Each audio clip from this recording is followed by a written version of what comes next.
Olá, amigos do Histórias da Bola. Obrigado mais uma vez pela companhia deste que certamente será um prazeroso programa. Ele foi o primeiro da família que veio para Ipatinga, ainda adolescente, para estudar em busca de melhores perspectivas de vida. E não é que deu certo? Encaixado na escola, depois de estar morando na casa de uma tia, 6 meses depois vieram os pais, o senhor Pedro Alves Rodrigues e a mãe, Dona Irani Pereira dos Santos, e as irmãs Sônia, Sueli, Cirlei e Sirlene.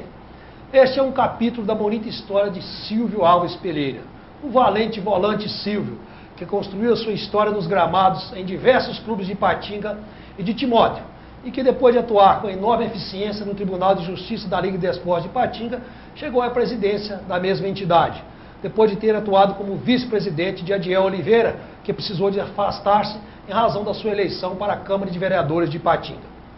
Como se vê, uma nítida ascensão de quem tratou de galgar cada degrau ao seu tempo com seriedade e competência.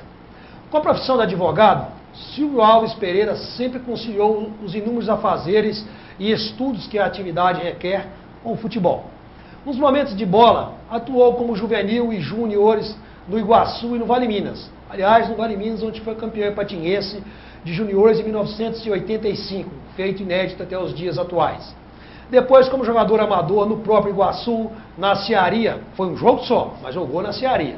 No Vida Celeste, no Caravelas, no Industrial do Bom Retiro, onde também sagrou-se campeão, aí já na categoria amador, em Ipatinga, no Itamaraty e no Ideal. Em Timóteo, jogou no Laminação e no Esplendor do Distrito Dionisiano de Conceição de Minas, onde foi campeão assistente de 2004. Nessas andanças, foram nada menos do que 27 campeonatos oficiais disputados. E foi ele mesmo que os contou. Daí, como se vê, surgiram as histórias de toda a ordem para serem contadas aqui no nosso Histórias da Bola.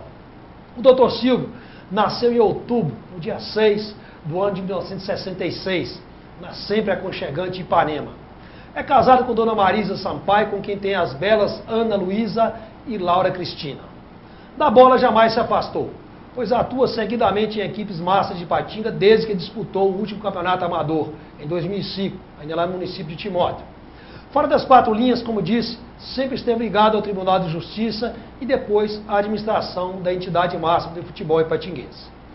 É esse exemplar cidadão, advogado sério e competente, desportista nato, que nos tempos de volante era um verdadeiro cão de guarda à frente das zagas dos times em que jogava, e também que atuou no futebol de salão, e que trazemos para contar boas passagens do muito tempo em que correu atrás da bola e também dos bastidores desse mundo que é sempre empolgante, que arrasta multidões nos 4 cantos do planeta. Então, conosco, Silvio Alves Pereira, doutor Silvio. Ô Silvio, obrigado primeiro pela presença. Pode dizer, valeu a pena arriscar ainda na adolescência ter vindo a Ipatinga em busca de um sonho, de uma vida melhor? Sem dúvida alguma. Se não tivéssemos tomado essa iniciativa, essa caminhada, não estaríamos aqui hoje, com certeza. E lógico, para quem nasce numa família humilde, você só tem um caminho a seguir, a busca do conhecimento.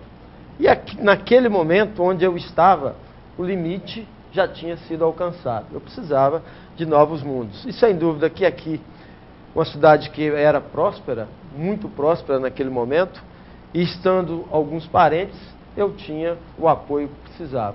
Foi isso que me trouxe. Naturalmente que toda decisão dessa natureza tem alguns custos, alguns percalços, mas isso faz parte da vida e, sem dúvida alguma, se precisasse reiniciar essa caminhada, ela seria feita sem dúvida alguma. Como é que foram esses primeiros meses aqui em Ipatinga? Todo mundo tem suas histórias, né? Quando chega no lugar, numa terra estranha, vamos chamar de um menino, a gente chama de capial, né? Mas um iniciante lá de Iparema, que caiu aqui em Ipatinga, que era cidade grande para quem chegava, né? Primeiro, chegar a Ipatinga, porque no ano de 1982 não existia asfalto entre Caratinga e Ipanema. E era um mês de janeiro, muita chuva. Meu primo, ele trabalhava numa loja no comércio aqui, até tem um bar lá no Vila Celeste. Como é que se chama? O Wilson Pavione. Ele tinha uma Kombi e foi então, ele tinha 7 irmãos, tem até hoje, né, que são todos vivos, homens e 2 mulheres, e foram todos a Ipanema e me convidaram a vir. Juntamos, entramos na Kombi E para chegar aqui, a Kombi não tinha estepe, não tinha macaco. Para subir a Serra do São João, afamada, ninguém subia. Nós tivemos que ficar 4 horas na estrada, tivemos que segurar o veículo na mão para trocar pneu, até passar alguém com a ajuda de estepe, e chegamos a Ipatinga. E aqui, lá no Vila Celeste, tinha uma área no final da vila, hoje é loteado, ali bairro das Fontes, aquela região, era tudo uma chácara de uma família, dos Penas, família Pena, que continua residindo lá. Eles tinham uma área lá que a gente batia bola. Então, o meu primeiro contato com bola aqui foi nesse espaço. E lá tinha uma cerca de bambu com arame de um lado e do outro uma valeta que passava água. Então, o que acontecia? O teste para saber se você era bom de bola era jogar uma pelada sem se arranhar no arame ou arrancar o dedão do pé, né? Ou cortar a ponta do dedão do pé. Era descalço? Né? Descalço, ninguém podia jogar calçado, não. Então, lá nós fizemos e nos reunimos com as primeiras turmas de futebol onde nós começamos. Então, naquele ano, eu vim em janeiro, tive que retornar a Ipanema para pegar a documentação, tirar a carteira profissional. Naquela época, podia-se, né, com essa idade de 15 anos, começar a trabalhar. E aí eu já comecei, então, a trabalhar. Daí 6 meses, meus pais vieram me visitar. Seu primeiro emprego? Meu primeiro emprego foi até o José Nilson Pena, o Peninha. Hoje joga Master aí também. Ele arrumou, em frente à rodoviária ali, tinha uma loja de ponta de estoque da loja Arapuã. Então, todo mundo que chegava, que nenhuma experiência tinha no comércio, ia para esse tipo de loja. Porque lá você vendia a ponta de estoque. O que sobrava que não vendia nas lojas maiores, a gente ia para lá e vendia. E lá, então, eu tive meu primeiro emprego. Tinha o meu primo, o Hélio Pavione, que hoje, junto com o Célio, que é irmão abaixo do Wilson, mais velho, atuam na área de contabilidade. Eles já trabalhavam nesse setor, e em casa almoçar e levavam o meu almoço. A verba não dava para poder almoçar, senão não fosse dessa forma. Então, nesse primeiro emprego, nós começamos, e dali, depois abriram outras lojas, os contatos começaram a ser feitos. Fui, posteriormente, trabalhar nas lojas Bragança, antigo Rede Bragança, que tinha 10 lojas na região. Poderosa, né? Lá minha irmã já trabalhava, né, as mais velhas depois que vieram, e posteriormente fui trabalhar no Banco Real. Aí foi o último emprego, depois já na faculdade. Lá em Ipanema você já jogava futebol? Jogávamos lá. Ipanema tinha tradição de times, de bons jogadores. Lá a gente tinha, desde os 10 anos de idade, a gente já tinha um time dessa faixa etária, dos 10 até os 13. E lá, curiosamente, eu era zagueiro. Isso eu queria perguntar. E tinha um detalhe, né? Que a camisa pegava ao meio braço, não tinha nem como vestir direito. A camisa de adulto, você... E já com essa idade, aos 12 anos, eu jogava já no time de cima do Ipanemense, que tinha time. Aliás, essa foi uma tradição no futebol. Aqui quando eu era juvenil, depois também nas categorias de cima. Mas já era titular? Já? Já era titular. Era eu e o Reinaldo, filho de um senhor que jogava também muito, dono de um posto de gasolina. Nós formávamos a dupla de zagueiros. E já com chegava junto desde esse tempo, né? Isso é curioso, porque eles têm essa história, mas eu tenho o privilégio de dizer que em todos esses campeonatos que disputei, nunca fui expulso. Não houve expulsão? Nunca fui expulso. Se você pegar minha ficha em qualquer dessas ligas, nunca fui ao Tribunal de Justiça para ser julgado. Já cumpri suspensão por 3 cartões, mas cartões amarelos. Se fosse no tempo do Belfort Duarte, então você receberia o prêmio do Belfort Duarte. Exatamente, por ter atuado sem nunca ter sido expulso. E 27 campeonatos, nenhuma expulsão. Nenhuma expulsão. E tem essa história de que eu jogava muito forte. Eu nunca vi nada de excepcional, não. É normal. Quer dizer, você jogou de zagueiro, só foi lá em Ipanema. Depois que veio para Ipatinga, sempre no futebol regional, sempre como volante? Não. Ou o primeiro ou o segundo? O primeiro time que eu joguei aqui foi no Canaã, o de Lino, que era o treinador. Eu era juvenil nessa época, com 15 anos ainda, era juvenil. E neste campeonato eu estreiei como zagueiro também. O Marcelão era goleiro, o Marcelão muito amigo dos meus primos, inclusive ele morava lá junto com a gente, era mais um da família. E nesse período eu fui para lá apresentado por ele, porque ele era do Canaã, ele nascido ali perto da área da feira. E fomos para lá e disputamos um torneio como zagueiros. Eu como zagueiro. Aí posteriormente, já quando o Romeu passou a ser meu treinador, que eu fui para volante Nunca mais? E nunca mais retornei. Sempre jogando com a camisa 5, né? Sempre jogando com a camisa 5. Tinha esse negócio de jogar com número de camisas, isso tem... cada um tem uma superstição. Falar que o jogador não tem superstição é falar mentira. A superstição sua, além da camisa 5, qual é a outra? A camisa 5 ou 8. Nunca gostei, depois de uma certa época, eu fui jogar mais adiantado, como meio armador, mas nunca gostei da camisa 10. Por um detalhe simples, todo time que entra só marca o 10. Não é bom. Então, sobrava pro 5 ou pro 8 jogar muito. Ou ser mais marcado ou ser mais caçado, né? Também, tem essa característica. Você já caçou muito 10 em campo? Não, coisa pouca, né? Alguns duelos, por exemplo, com o Coelhinho, como o Juninho Lola, porque ele era juvenil da mesma época, contemporâneo que eu, muito habilidoso. O Rogerinho também, que jogava no Iguaçu, muito habilidoso. Mas não caçava, não. O próprio Wagner Cabeça, dá muita habilidade. O William. Mas eu sempre tive uma característica, que embora fosse volante de contenção, gostava muito de sair para o jogo. Então eu não ficava com esse jogo. Você encontrava com eles em vez de esperá-los vir. Exatamente. Eu não tinha essa função de ter um marcador específico. Então eu me antecipava e muitas vezes os obrigava a me marcar. Porque um dos meios campos que a gente formou, né? Interessante jogar, Zé Antônio, eu e o Ney. Naquele campeonato, eu fiz como volante 9 gols. Você chutava muito forte, tinha essa vantagem. Outra característica, o chute de meia distância. Então, com essa característica, os treinadores sempre gostaram que eu saísse um pouco mais. E aí eu me aproveitava disso naturalmente, usando os espaços, fazendo a marcação necessária. Eu sou terminantemente contra esse tipo de volante, aquele volante brucutu que não saiba jogar. Claro, você precisa de ter ali a proteção como um terceiro zagueiro praticamente, mas quando ele tem a posse de bola, ele tem que saber jogar. É necessário, senão o time não flui. Como se diz, tem que acertar parte mais de 3 metros, né? No mínimo, né? Hoje se erra com 1,5 metro, com 2 metros, entende? Desses 27 campeonatos que você disputou, Silvio, qual foi o mais marcante aqui? Mesmo que você não tenha sido campeão, qual foi que deu assim?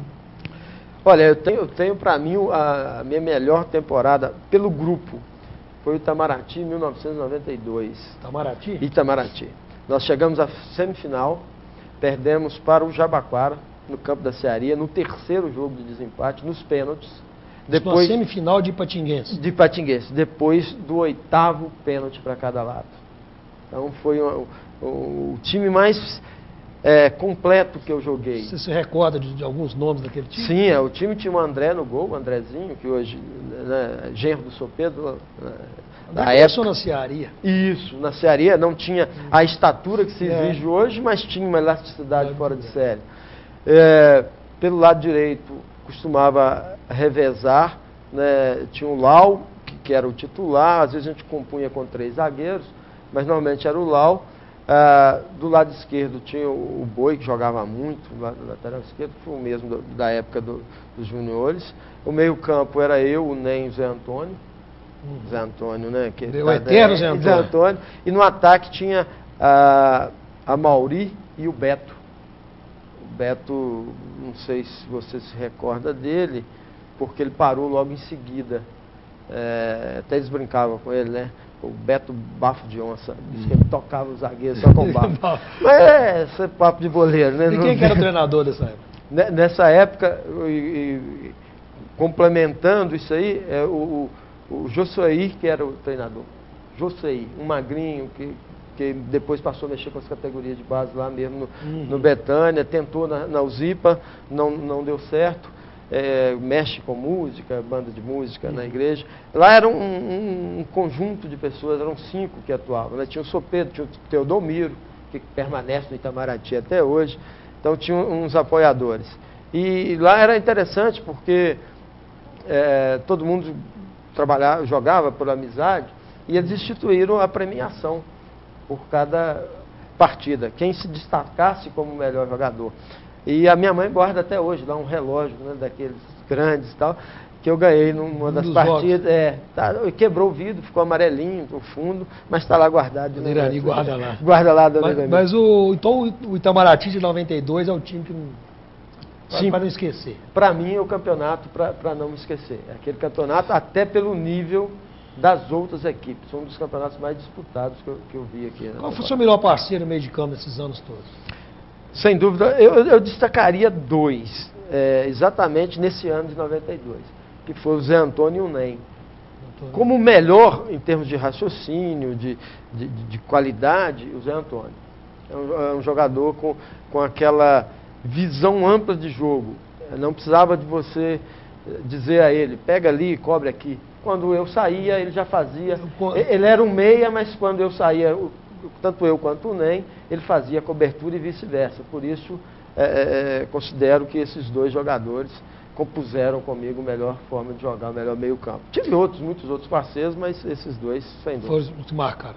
Sobre esses jogadores que marcaram a carreira do Silvio, as andanças do Silvio, dos times pelos quais jogou, a gente vai continuar falando, e outras histórias, né? No próximo bloco do Histórias da Bola, que hoje traz o Silvio Alves Pereira, o volante Silvio, o doutor Silvio, que está nos contando a sua bela história. Até já.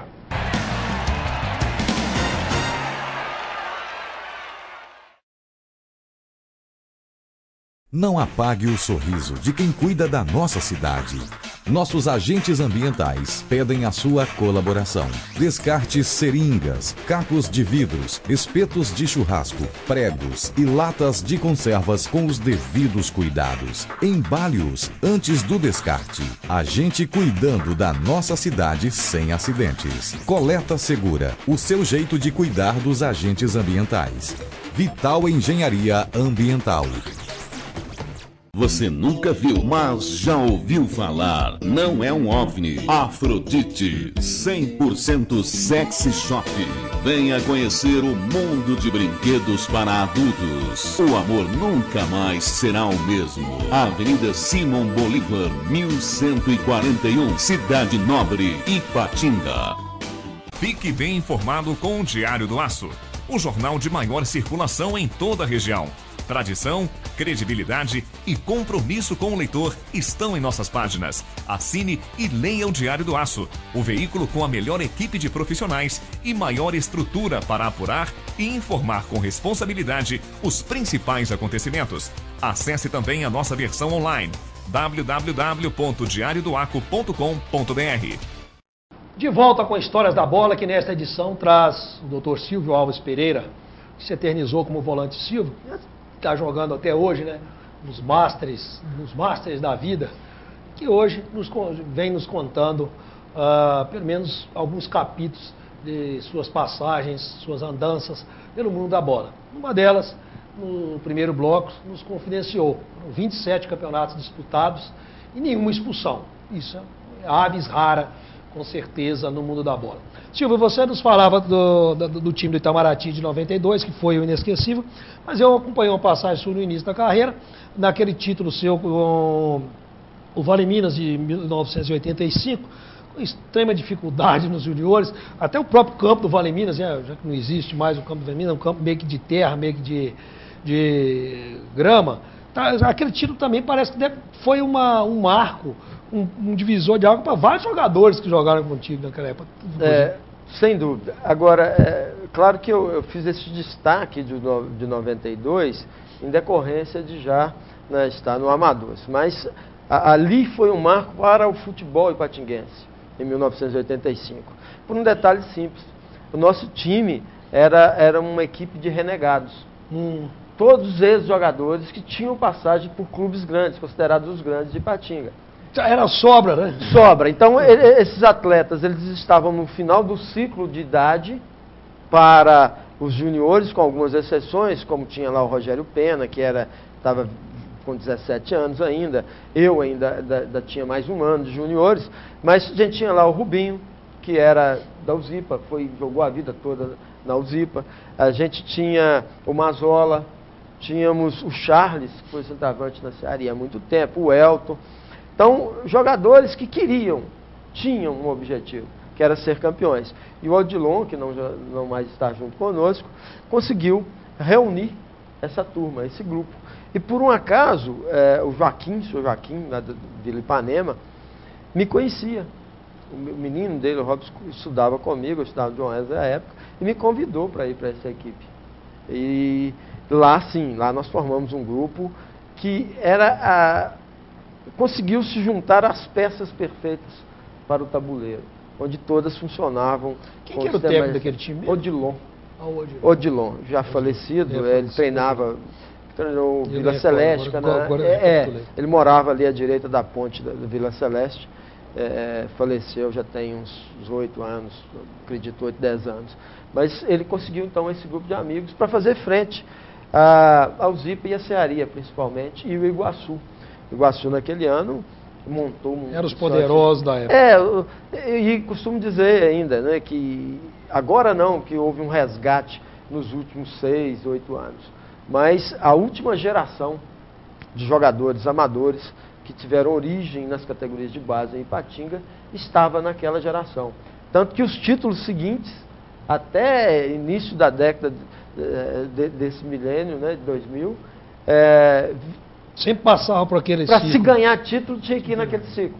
Porque todos são da mesma época. Se você pegar Luiz Paulo, Paulo César goleiro, o Mauro depois foi embora, né, o Silvinho, estava no final, o Coelhinho, isso. Silvinho, Niltinho, exatamente, essa turma. Então, estávamos né, que jogamos juntos, essa turma que eu disse de Mazola e outros, na Uzipa, né, o time da Uzipa era muito bom, tinha lá o Pereira, Jaildo. Então, essa turma toda é daquela geração. E ela se manteve, então, aí por 15, 20 anos. Quem quisesse ganhar título tinha que passar por lá. Você falou aí alguns nomes de jogadores, alguns notáveis do futebol ipatinguense, alguns deles, inclusive, já estiveram sentados com muita honra nessa cadeira aí, e eu costumo dizer sempre, o maior deles, o Kleber, mas você teve lá dentro de campo, naturalmente tem uma outra visão, ou da vivência dos jogos, ou da convivência do dia a dia. Qual foi o melhor jogador com o qual você já atuou? Ou do seu lado, ou que você já enfrentou? É aquele que você tem enorme dificuldade com ele, né? Para mim, Valdeci, o jogador com maior dificuldade que se tinha para marcar era o Wagner Cabeça. Embora a gente tivesse bons duelos e eu sempre levei vantagem. Uhum. Por quê? Porque ele aliava uma certa catimba e muita habilidade. Então era o mais difícil de ser marcado ele mesmo? Então. Era um jogador muito difícil. E enjoado, né? Também. Chato. Né? Embora eu possa até dizer tranquilamente que com ele eu nunca tive atrito. Aliás, eu nunca tive atrito com jogador nenhum. Nesse sentido, né? A gente tira algumas farpas, lógico, natural. Ele, o William, principalmente quando estavam os dois juntos, né? O William Abreu. O William Abreu conhece bem, sabe como que era. E a gente carregava uma outra carga, que era o futsal, na época do futebol de salão. Futsal. Porque em 87, o primeiro Copão, nós fizemos a final, né? Eu jogava no Paraíso da Borracha, jogava no Cabo Ormax, e o time era exatamente esse, né? O time de lá e o time de cá. Trazia a rivalidade da quadra para o campo. Para o campo. Ou vice-versa também, né? Ela talvez fosse mais do campo naquele momento, porque o campo era mais desenvolvido do que o futsal. Depois aí que deslanchou, né, essa parte de futebol especializado, mas o Wagner tinha essa dificuldade. Agora, um jogador também que trazia isso, porque a função que ele jogava e a forma que ele jogava era o Kleber, que você mencionou. O Kleber o Kleber não tinha como ser marcado, porque ele jogava de frente, era um volante com aquela qualidade de chegar. Normalmente você tinha que trombar de frente com ele. Mas como aquele que girava em torno ali... trombar com o Kleber não era fácil você trombar. Muito forte, muita qualidade, uma potência no chute incrível. E precisão, né? O que é importante. Além de muita força, ele tinha muita precisão. Por isso é um jogador, sem dúvida, perfeito. O mais esquisito jogador que você atuou com ele? A figura? Figura. Os esquisitos do mundo da bola não acabam nunca, né? Tem muito, né? Mas eu vou te enganar, não, o Lobão, né? Que é seu volante lá em... o Lobão lá de São Domingos do Prata. Você jogou com ele no Esplendor de Conceição de Minas. Por que característica que tinha o esquisitismo do Lobão? É porque o Lobão, se olhava para ele assim, pernas tortas, compridas, calçando 44, você não joga bola nunca. Não tem como. E era um marcador implacável. Não sei se está atuando ainda. Ele foi campeão em 2004 lá. Né? Não era o titular, mas com a sequência de contusões se tornou titular e peça importante. Mas era uma figura incompatível com o futebol. Você olha, não tinha como. Não dá para ser jogador de futebol. Tá, e os jogadores que criavam aquele tumulto dentro de campo, tinha assim, jogador que você tinha que chegar e falou, ô companheiro, vem cá, não atrapalhe meu time, não, nosso time, né? Isso era muito comum e eu quase todas as equipes por onde passei, eu fui capitão das equipes, né? Então tinha essa obrigação de chegar e chamar. Agora, igual o Rubinho, que foi companheiro em 85 comigo no Vale Minas, não tinha outro. Rubinho era ele era zagueiro e tinha um problema, ele tinha um vício por cotovelada. Então não tinha jeito. Era dar uma jogada, 10, 15 minutos, tinha alguém do outro time reclamando, vindo falar, pô, fala com o Rubinho para parar com essa bateção. E ele, além do cotovelo, ele usava trave de alumínio. Então era uma combinação nefasta, né?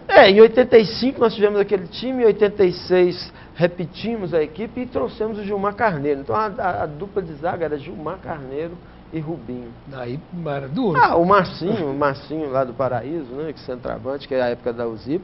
Teve um jogo no Iguaçu que ele foi igual para o Silvio, não tem jeito de jogar não, pô, como é que eu vou fazer? Eu falei, não, Marcinho, não tem problema não, tá chovendo, tá com muita chuva, isso aí escorrega e passa. Mas ali era realmente difícil. Então o Rubinho, você tinha que ficar em cima dele o tempo todo, porque senão era menos um jogador. Ele não tinha jeito. A arbitragem é sempre uma polêmica, Silvio.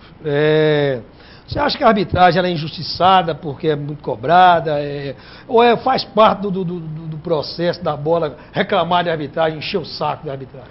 Eu penso que cabem as duas coisas. Primeiro, a arbitragem ela precisava de ser mais bem preparada. Aí você tem que fazer uma relação aí de o que é amador, o que é profissional. Se a gente avaliar para o âmbito profissional, tranquilo, né? Deveriam ser também os profissionais, já que estão mexendo com milhões. No nosso meio, aí não, aí a gente já tem uma preparação adequada. Né? Se você pegar o departamento da LDI, os árbitros que lá atuam, tem reciclagem constante, uma programação semanal, claro, tudo dentro do limite do que é o amador. E neste caso, alguém tem que pagar o pato. Alguém tem que ser responsável pelo fracasso, né? Ninguém assume seu fracasso. E isso recai sobre a arbitragem. O Gilvan Heloísio, o árbitro folclore da LDI, ele faz isso. Ele pega o cartão e vai anotando. O cara perde um gol e fala, estou anotando.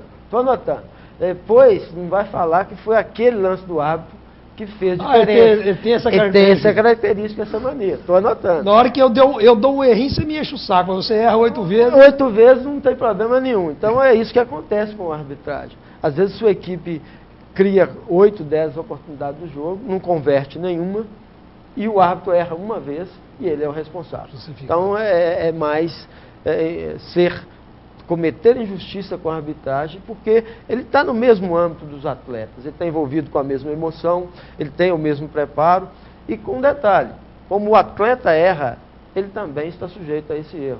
Então acho que o árbitro no sua análise, o árbitro é injustiçado. Ele é injustiçado, com exceção se ele for mal intencionado, mas no geral não acontece. Você já jogou com o árbitro mal intencionado? Já joguei. Já joguei com o árbitro mal intencionado. Como capitão do time? Como capitão do time. E aí foi preciso fazer um trabalho.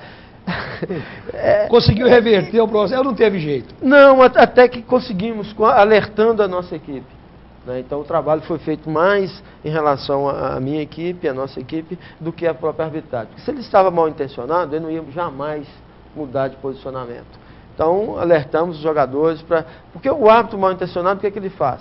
Ele marca todas as faltas a seu favor no meio campo. E conta o seu time a próxima primeira área. Que tem próxima área ou dentro da área, ele vai e marca, porque você não tem como reclamar, ele está marcando todas no meio campo. O time está amargurado com ele, porque está marcando tudo no setor do meio campo, vai lá e decide a partida. Mas ainda bem que isso hoje não acontece. Você, nas horas vagas, algumas horas vagas que consegue, é também comentarista de futebol. Acompanha, sobretudo nas emissoras de rádio da região. Atuou, fez vários comentários na Itatiaia AM, atualmente na Rádio Globo, eventualmente na Rádio Vanguarda, na Rádio Tropical FM, acompanha. E é mais fácil. A gente depois fica mais maduro, fica mais fácil analisar, ou para ser analista tem que ser do mesmo do mundo da bola? Eu penso que, se não é essencial, pelo menos tem um peso muito grande. Você tem que ter convivido com o futebol. É importante. É importante. Você ser só teórico é muito difícil, porque tem determinadas nuances que só sabe quem esteve ali, mesmo que seja um mero peladeiro. Mas você tem que ter passado por dentro do futebol. O tal da história de ter dado um chutinho na bola? Exatamente, aquilo que os boleiros gostam de falar com o outro, né? Você chupou laranja com quem? Né? Aquilo ali é importante. E isso faz parte mesmo? Faz parte, sem dúvida, do futebol. Ajuda muito. Porque tem lances que para você criticar ou analisar, você tem que saber o que passa na cabeça do atleta naquele momento. E só sabe quem esteve lá dentro. Porque uma visão privilegiada você tem quando está na cabine de rádio. Você tem a visão ampla do estádio, você tem o tempo de verificar. Quando você está lá dentro, não. Ali você está sentado, você está tranquilo. Lá dentro do campo, você tem que olhar o adversário, você tem que olhar o tempo da bola, você tem que olhar seu companheiro. São uma série de coisas que você faz ao mesmo tempo. Então, para você criticar o desempenho de determinado atleta, ou em determinadas situações, é importantíssimo que você tenha convivido. Se não foi, pelo menos que tenha passado por esse ambiente. Né? É muito difícil você chegar de uma hora para outra. Por exemplo, a arbitragem. Com os meios que se tem hoje, é muito fácil você pegar, por exemplo, os grandes comentaristas hoje nas grandes emissoras, eles pedem para repetir o lance 3 vezes e dizer se o cara acertou ou errou. Eu, quando estou avaliando a arbitragem, quando eu estou trabalhando numa determinada partida, eu faço o meu prognóstico, a minha visão, o meu comentário, no mesmo momento que houve o lance. Seu juízo de valor é gerado naquele momento, porque é a visão do árbitro. Uhum. Eu não posso alterar isso, porque o árbitro não tem esse recurso tecnológico. Aliás, nisso aí eu sou contra. Eu acho que o recurso tecnológico ele não deve ser usado para alterar essas posições. Como auxiliar na arbitragem, perfeitamente, para você evoluir. Mas, para você colocar na aplicação no momento, acho que aí haveria um desequilíbrio. É um castigo, é desumano, né? Sem dúvida alguma. Todos contra. O atleta não tem isso, né? As pessoas que estão ali, o árbitro também não. Então você tem que ter esse equilíbrio para poder avaliar. E quem já passou lá dentro tem uma experiência maior. A experiência em todos os campos ela é importantíssima. Então, penso que sim. Você... Se não necessariamente, mas deve ter passado. Até para não agir como torcedor, né? Uma coisa é o torcedor, cara, passional, aquela coisa. Porque eu costumo dizer que o termo comentarista ele é mais para difundir ou para criar mais. Mas eu acho que ele é um analista. Sim. Analista de futebol. Porque ele tem que fazer a observação, tirar as suas conclusões e posteriormente emitir a sua opinião. Ou seja, ele faz uma análise do processo todo, não para tentar convencer o telespectador, ou o ouvinte, ou o leitor de que a análise dele é a mais correta, é a mais completa, mas é de que ele tem uma visão, ele tem capacidade de absorver tudo aquilo e transmitir. Você sintetizou muito bem. A pessoa que está ali ele tem que ser analista. Né? Porque o comentarista, ele faz com paixão, ele toma um lado, uma decisão e tece os comentários dele. Já o analista, ele tem que ter isso, ele tem que ter os dados, os elementos e saber extrair o que é real, o que é efetivo, o que pode ser feito. Às vezes, eu acredito muito que falte isso.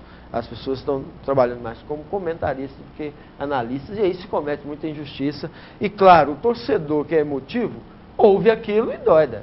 Por isso, o risco em cima da arbitragem.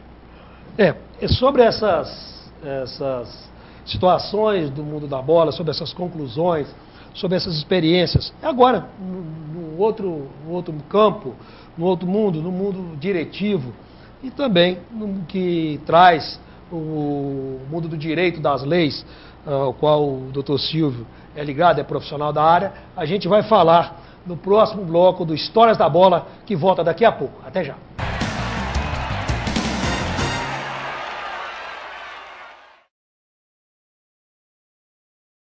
Atenção! Luz, câmera, gravando. Todos os momentos devem ser registrados com qualidade e profissionalismo. Lana Vídeo Produtora Audiovisual, especializada em vídeo empresarial, documentários, comerciais para TV e eventos sociais.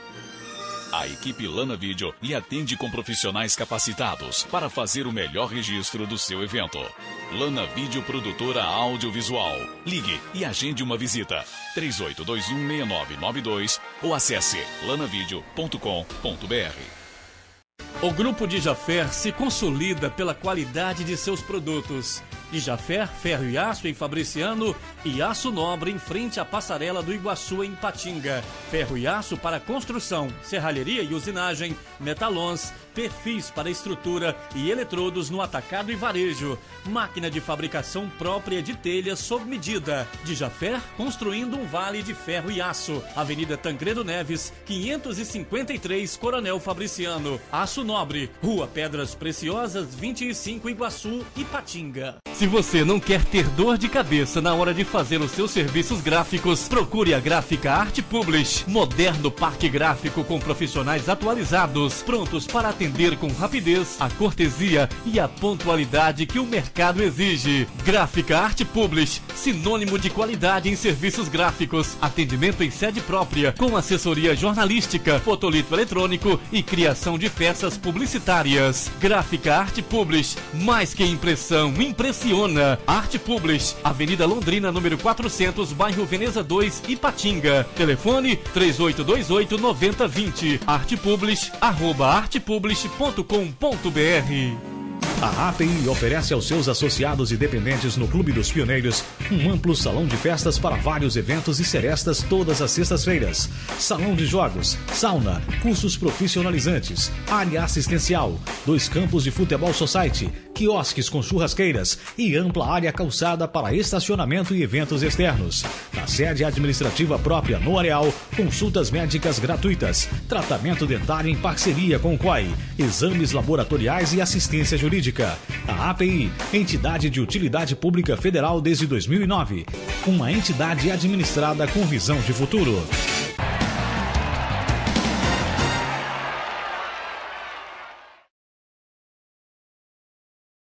Olá, amigos. Estamos de volta com esse terceiro bloco do Histórias da Bola, que hoje traz o Silvio Volante, o Silvio Alves Pereira, o doutor Silvio Alves Pereira, advogado, volante, membro do Tribunal de Justiça da Liga de Desportos de Ipatinga e dirigente de futebol da LDI.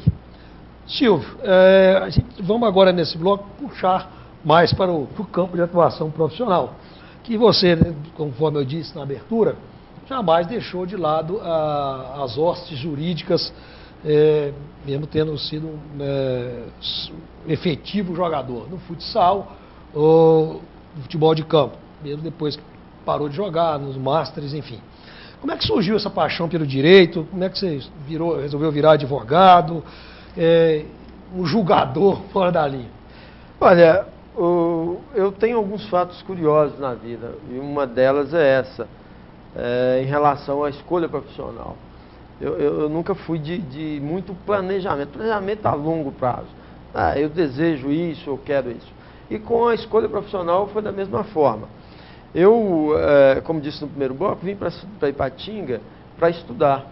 E naquela época eu fui para uma escola que havia sido criada pela municipalidade, ganhei uma bolsa, passei numa concorrência de 14 por vagas e tive o direito de estudar o segundo grau, na época era segundo grau, de escola pública. Como ela foi fechada, nós concluímos o segundo grau na escola particular e aí um amigo meu, Esdras, ele me ofereceu um cursinho de um pré-vestibular, porque ele era assessor de um vice-prefeito, e eu fui fazer esse cursinho pré-vestibular, porque não foi suficiente para fazer o vestibular no final daquele ano que eu concluía. O Esdras era assessor do vice-prefeito Jamil, exatamente, do Lorival Passos. Do Dorival Passos. Isso. Lorival Passos. Então, o Esdras, um amigo, tem contato com ele até hoje. Um novo colega. Né? Novo colega. Então, ele me possibilitou isso. E o que eu fiz? Eu fiz a inscrição para 2 vestibulares. Inclusive, a minha inscrição do vestibular foi feito o Marcelo Alves, né? Marcelão, figura ímpar e parceiro sempre, desde que eu aqui cheguei. E ele foi a Valadares fazer minha inscrição no vestibular de Direito. E também foi a Caratinga, que eu fiz para Ciências Contábeis para Direito. No dia da prova do vestibular em Caratinga, para a Faculdade de Ciências Contábeis, eu não pude estar presente. Eu tinha um compromisso aqui de trabalho, não pude. E fui e fiz o de Valadares para Direito. E passei no primeiro vestibular que fiz. Na Fadivale? Na Fadivale. À época, aqui num raio de 200 quilômetros, só existia era mais ela. próxima. Não tinha outra, né? Inclusive, englobava o sul da Bahia todo. Não existia faculdade nessa região, a mais próxima seria Belo Horizonte. Então, fiz esse vestibular, também uma concorrência de 15 por vagas, fora aquelas, né, que já eram, à época, reservadas, mas... A turma 4, né, de cada série. Exatamente, A, B, C e D, então já tinha, você sabe exatamente como que era essa situação. E, na minha condição, fui então estudar, e já a partir ali do segundo ano de Direito, eu peguei efetivamente o gosto. E já no terceiro ano de Direito, quando eu estava concluindo o terceiro ano de Direito, eu já fui para o escritório de contabilidade dessa família, dos Paviones, do meu primo, do Célio Pavione, hoje é Davi Minas, contábil, e lá ele me arrumou um espaço e eu comecei já, então, me dedicar ao direito. A partir do quarto ano, essa época eu trabalhava no banco, eu era bancário, eu saí do banco e já fui advogar. Aí sim, advoguei só a partir daí, desde 1990. Em 91 eu concluí o curso e aí dedicado exclusivamente ao direito. Não tem outra atividade. Claro que aí você concilia algumas coisas. De 95 a 2004 eu fui professor, né, fui para a universidade. E outras atividades paralelas, mas que são ligadas diretamente ao direito. O foco principal é o direito. É o direito. E aí nunca descuidei, porque nesse período de bola era muito difícil estudar. Para se pagar a escola, para você ter uma ideia, eu pagava, o meu serviço me dava uma bolsa de 40% da minha escola. Eu só pagava a escola de 3 em 3 meses, porque os recursos não permitiam. Ou você lanchava, ou ia à escola, eu pagava a escola, não tinha alternativa. Mas deu tudo certinho, e aí o futebol ajudou muito, porque através do futebol eu tive contato com muitas pessoas, e onde eu chegava era te ajudaram. E sem dúvida me apoiaram muito. Mas foi uma troca de... Sim, aquela troca que é uma troca para engrandecer, para crescimento. Que é o importante, é isso que é bom. O importante da bola é isso aí. Exatamente. Trazer, agregar valores morais, éticos e de conhecimento. De e não criar aquele indivíduo que acha que tudo é fácil e ele não investe nele mesmo. Por exemplo, se algum dirigente de clube tem facilidade em arrumar um emprego em determinada empresa, nenhum problema. Por que não? Sem nenhum problema. Né? Não vejo isso como... Sou terminantemente contra se praticar no futebol amador, dar dinheiro a jogador, dar dinheiro para o partido, dar dinheiro para custear uma despesa, às vezes o indivíduo é de fora, natural. Sim, faz parte. Mas o restante tem que ser por essa linha.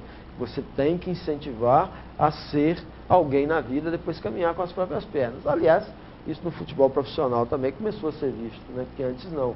Hoje, condição sine qua non, condição primordial para se manter nas categorias de base de qualquer equipe é estar estudando. A carreira é curta. É curta e pode não dar certo. E as que dão certo também são curtas. Você vive frisando isso, né? Sobre indivíduos aí de exemplos que ganharam muito dinheiro e jogaram fora. Os miolos mortos que eu costumo dizer. Exatamente. As leis esportivas são mais difíceis de ser interpretadas, Silvio? Ou o pessoal não consegue se debruçar sobre elas? Ou elas são confusas como o espectro das outras leis, do nosso conjunto de... Eu acho que falta à legislação desportiva maior conhecimento das pessoas. Há de se ter em mente sempre quando se mexe com o direito. Cada ramo do direito tem sua peculiaridade, suas características próprias. Por exemplo, a legislação desportiva. Não adianta você tentar trazer analogicamente os outros ramos do direito. É necessário que você estude o direito desportivo. A finalidade, o objetivo. Se a gente avaliar a organização legislativa mesmo no futebol brasileiro, começou com a Lei Pelé, né? Depois a gente teve várias alterações, mas até então não se tinha nada.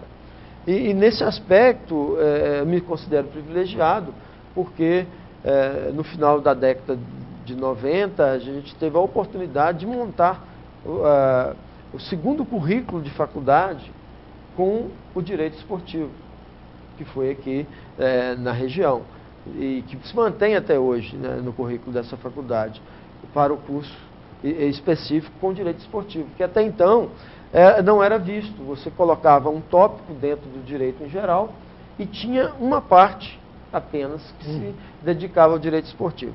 Com essa abertura, isso facilitou o entendimento. E também com a vinda, no nosso caso aqui de Ipatinga, de um time profissional, talvez tenha despertado um pouco, embora as faculdades de direito que existem na região não tenham ainda se despertado para a importância esse detalhe que não houve uma despertar para isso, uma coisa... Para você ter uma ideia dessa dificuldade, a Liga dos Esportes de Ipatinga hoje tem um convênio há 2 anos com estagiários para que passem a trabalhar no Tribunal Desportivo da Liga de Ipatinga. E nós não conseguimos. Nós conseguimos 5 interessados, mas nenhum que tivesse coragem de começar. Por quê?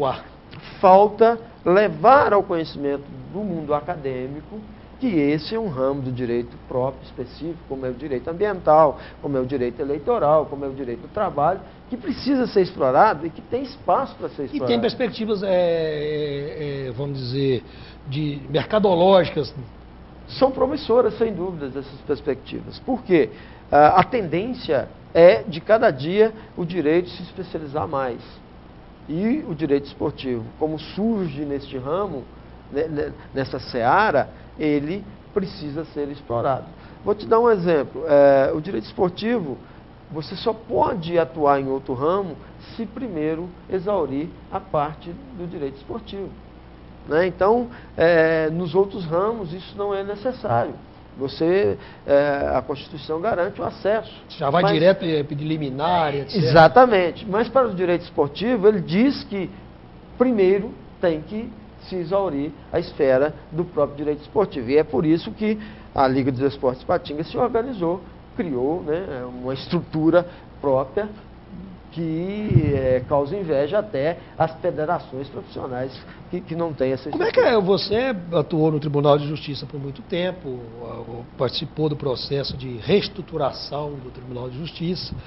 Como é que é a engenharia de um funcionamento do Tribunal de Justiça? Explica para nós, telespectador, como é que é um Tribunal de Justiça funcionando? Esse é outro detalhe. A gente até faz alguns trabalhos com as equipes. Por exemplo, o Valemir, né, do Espírito Santo, que eu acho que nem está atuando na região, não me lembro mais. Ele trabalhou muito com categoria de base. Bom, o Valemir continua atuando. Continua, né? Ele trabalhou no Jabaquara esse ano. Isso. 2012. Enquanto ele estava com Iguaçu, ali no Canaã, a gente teve muito contato. Ele pedia isso para levar para os atletas, para os meninos que estavam lá treinando, essa parte de conhecer a legislação. Saber que para você praticar qualquer esporte, qualquer modalidade esportiva, não é só o futebol, você precisa estar inserido dentro de umas regras. E essas regras estão lá no Código Brasileiro de Justiça Desportiva. O Tribunal de Justiça, ele trabalha com isso, com esse Código Brasileiro de Justiça Desportiva. Qualquer entidade que organize uma competição, ela precisa de ter essa estrutura jurídica, que é independente da administração dessas ligas, dessas federações. Uma vez nomeados os membros, eles têm um mandato, por período que prevê o estatuto da entidade, geralmente, aí por força de lei, coincide com o período da administração, e ele tem total autonomia, inclusive para destituir o presidente da liga ou da federação. Então, essa estrutura ela funciona como uma secretaria, então todo o procedimento ele é burocrático, ele tem que entrar na secretaria da liga, do tribunal, ele recebe a numeração e aí você tem a tramitação normal. Existe a tramitação normal de qualquer tribunal. Dos prazos de manifestação, mas normalmente o rito de um processo esportivo é o momento do julgamento na sessão do tribunal. Né? Uma das peculiaridades do direito esportivo é exatamente isso. Ele tem uma concentração de atos e o princípio... Concentração de atos. E o princípio da oralidade. Isso significa que você deve fazer todos os procedimentos na sessão de julgamento, inclusive a produção de provas. Daí que é comum a gente ver, às vezes, notórios colegas, nobres colegas, que atuam, que são militantes do direito, quando chegam para uma sessão de julgamento do tribunal, eles se sentem perdidos. Por quê? Porque é um ramo específico que tem essa peculiaridade. Essa concentração, então, faz com que o representante, o defensor no tribunal, ele use muito da oralidade, da palavra. Então, o poder da palavra. Exatamente. E todos os atos ele tem que resolver ali, até porque os prazos são exíguos. A Constituição, ela determina que um processo interno, né, um processo na Justiça Desportiva, não possa durar mais que 90 dias. Então, ele tem que ter início e fim até 90 dias. Que é uma coisa... É um prazo muito curto. E ele tem que ser cumprido. O que foi mais difícil de ser? Assim, um volante ou um segundo volante, um membro do Tribunal de Justiça, um dirigente da Liga de Desporto de Ipatinga? Olha, Valdeci, te confesso que ser dirigente é a pior das situações. Pior das situações. Em razão de um detalhe simples. É muito aperto, é muita pressão. Não é porque o dirigente de futebol, curiosamente, ele é insaciável. Ele não tem limite. Ele quer sempre mais e mais. E ele esquece que uma liga diretiva, ele tem os associados em igualdade de condição. Eu só posso oferecer para um dirigente aquilo que eu vou ter condição de oferecer para os demais. O que a lei permite ou aquilo... E dentro da legalidade. O princípio da isonomia, né? Não tem como. Além disso, você tem o quê? A mania do jeitinho. E o futebol tem essa cultura. Do jeitinho. O jeitinho, tentar ser jeitinho para tudo. Não há como. Quem vem desse meio da legalidade, quem prima pela legalidade, e isso a gente faz questão de frisar sempre, sente muito isso. Então, o dirigente, ele teria, como volante, você dá um jeito, se um cara está fazendo a falta, uma paulada nele, tudo tranquilo, né? O advogado, você sabe sempre dos seus riscos. Agora, ser dirigente realmente, e aí é por isso que eu digo sempre em relação a isso, ser dirigente, eu estou dirigente, eu estou exercendo um mandato que também não foi meu por circunstâncias, mas sabia desse risco, não fujo à minha responsabilidade, mas é um cargo que realmente tem que ter muito jogo de cintura, e é difícil. Quando é futebol profissional em Ipatinga, assim, você acompanhou o princípio, o meio e o fim do Ipatinga Futebol Clube, com certeza, embora mais próximo, ora um pouco mais distante, mas no espectro do mundo do esporte ao qual você está inserido. Como é que você avalia esse advento do Ipatinga, a saída do Ipatinga?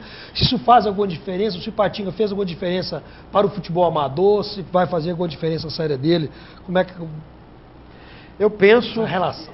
Eu penso que o projeto não foi mais além, ele foi um projeto bem sucedido na sua primeira fase, e não existe qualquer atividade sem parceria, enquanto existiu a parceria, e aí você tem que avaliar isso. Parceria é uma via de mão dupla, tem que voltar. Né? Não existe parceria, só vai para um lado.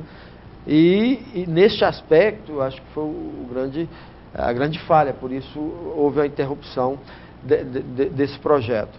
Mas a cidade perde muito. Né? Eu tenho convicção absoluta de que o prejuízo é para Ipatinga. A gente que roda muito, né? A gente atende uma região grande, então tem sempre contato com as pessoas e percebe essa diferença do que era Ipatinga, quer dizer, antes de existir, né, o Ipatinga, e o que é Ipatinga depois, pelo conhecimento, pelas fronteiras que se abriram para o nome da cidade de Ipatinga. E claro que isso alavanca tudo.